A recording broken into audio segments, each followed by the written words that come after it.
Hey everyone, and welcome to this week's episode of On the Road Again. Now this week we are taking a slightly different approach to the video because I want to dedicate this whole video to a review of a restaurant that really deserves to have a video dedicated to itself. And we are reviewing the Waterside, which is at the V&A waterfront. And it's become a tradition on James's last night that we go and eat there. And this time we splashed the boat out by having not only the 9-course tasting menu, but also the wine pairing that went with it, which meant as the evening goes on, we got more and more drunk. But this restaurant really gets it right in terms of the quality of the food, the knowledge of the waiters, and the service level, all exceptionally good. And of course you're going to pay a premium price in terms of Cape Town prices for this restaurant. But just to put this in context, if you had this same restaurant in the UK, you would be paying at least double what we paid, and we'll talk more about that in the review. And so in this video we're going to show you all the different courses, we're going to see what they look like and tell you what it tasted like, and hopefully you can enjoy the experience with us. And so I'd highly recommend going to the Waterside. Now Cape Town's known for its food, and there are lots of fantastic restaurants, and it's quite difficult to have a bad meal. But we had varying levels of service at the various different places we ate on this trip, but this one really does score a 10 out of 10. So as I said, it warrants having a video of its own. So let's jump in and let's head out on the road again to visit the Waterside. Hi, we're James and Rob, and this is our dog Oscar. We love travel in all its forms, so join us on our next adventure as we head out on the road again. So tonight is James's last night here, so we are eating at the Waterside at the V&A, which we've eaten at before, which is a quite posh restaurant, and we have lovely views here, and James is checking out just looking at the menu. Is it the menu or the wine? That's the wine. So yeah, we are eating at the Waterside this evening. It's a tasting menu, so I'm sure it's going to be fantastic. Definitely going to be the most expensive meal we've had here. It will be. And we'll let you know what it's like. This is the menu, and we've decided to go for the chef's tasting menu with the wine pairing. And because it's James's last night, we thought we'd start off with a glass of bubbles. So it's going to be a bit of a blowout this evening, but it will be really nice. Oh, I remember this. We had this last time, didn't we? Yeah. Thank you. Okay. So before you've got a freshly baked Japanese method milk bun infused with rosemary. It's accompanied with roasted garlic butter and smoked pine nuts. For texture, you've got confit garlic, crispy capers, and candy pine nuts.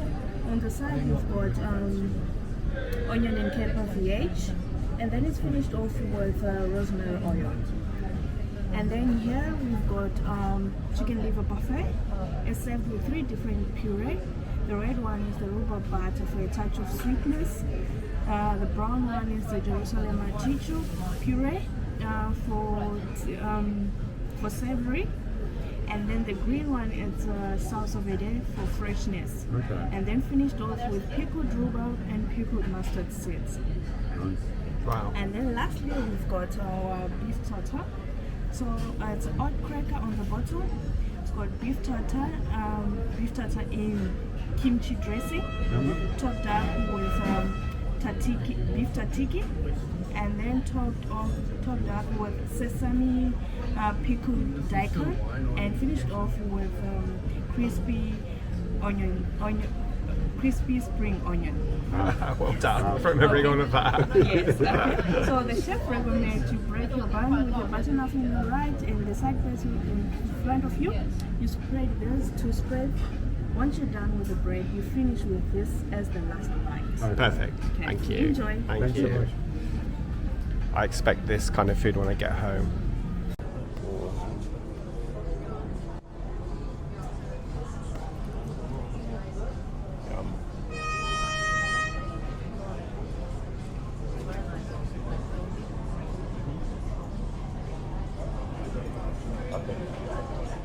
Alright, I'll start with the tomato.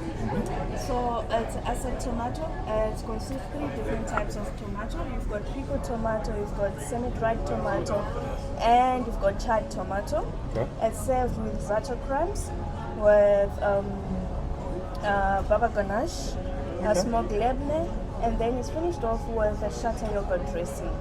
Wow. And for you, sir, you've got a prawn salad. It's a Cape Malay, it's an inspired Cape Malay dish.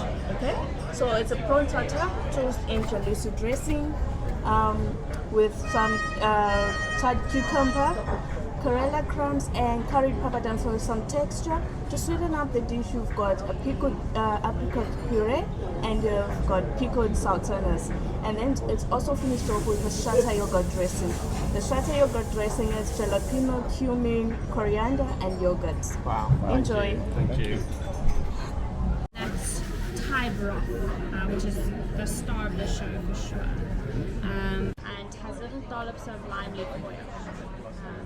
And then on top of the salmon itself, there's a citrus ponzu gel, creamy avocado mousse, little pickled shimeji mushrooms, and you'll see toasted sesame seeds, and the crunchy elements over the top are a Thai slanga cheese, so a local chickpea-based snack, just adding a lovely salty crunchy element.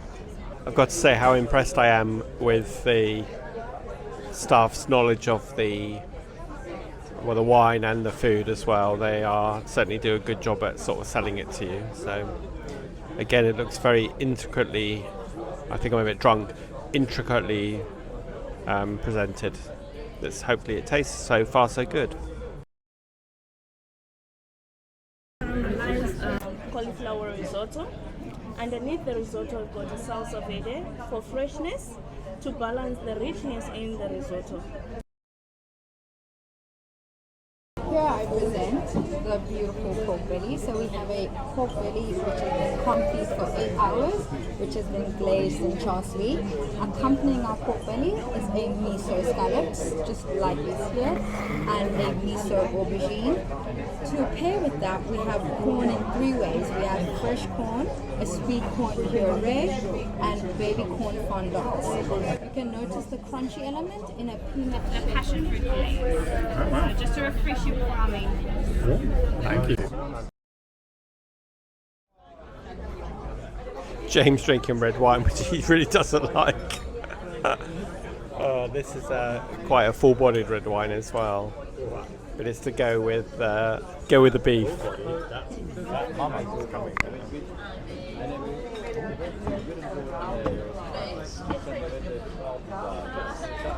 Right at the top of the plate, almost hiding under your carrot crisp, we have our slowly braised beef cheese. Oh, okay. And then underneath that, potato, garlic, and onion fondant with a smoked white onion and garlic puree. That's in the back here.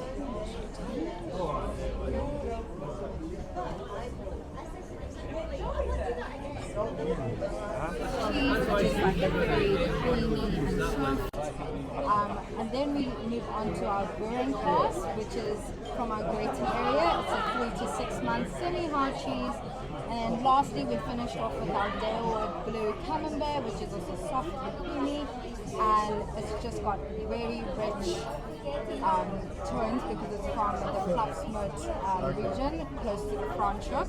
So to accompany that, we have a speckworm jam, we have a gooseberry and elderflower preserve, and lastly a linseed cut. Please do enjoy. Thank you. Blackberry and coconut sorbet. Underneath the sorbet, we've got yuzu milk crumbs. Then the dish is then finished off with elderflower foam. Ah, okay. That's Enjoy. really good. Thank you. We all love a bit of elderflower foam, don't we? Looks like very liquid. Go and try it, James.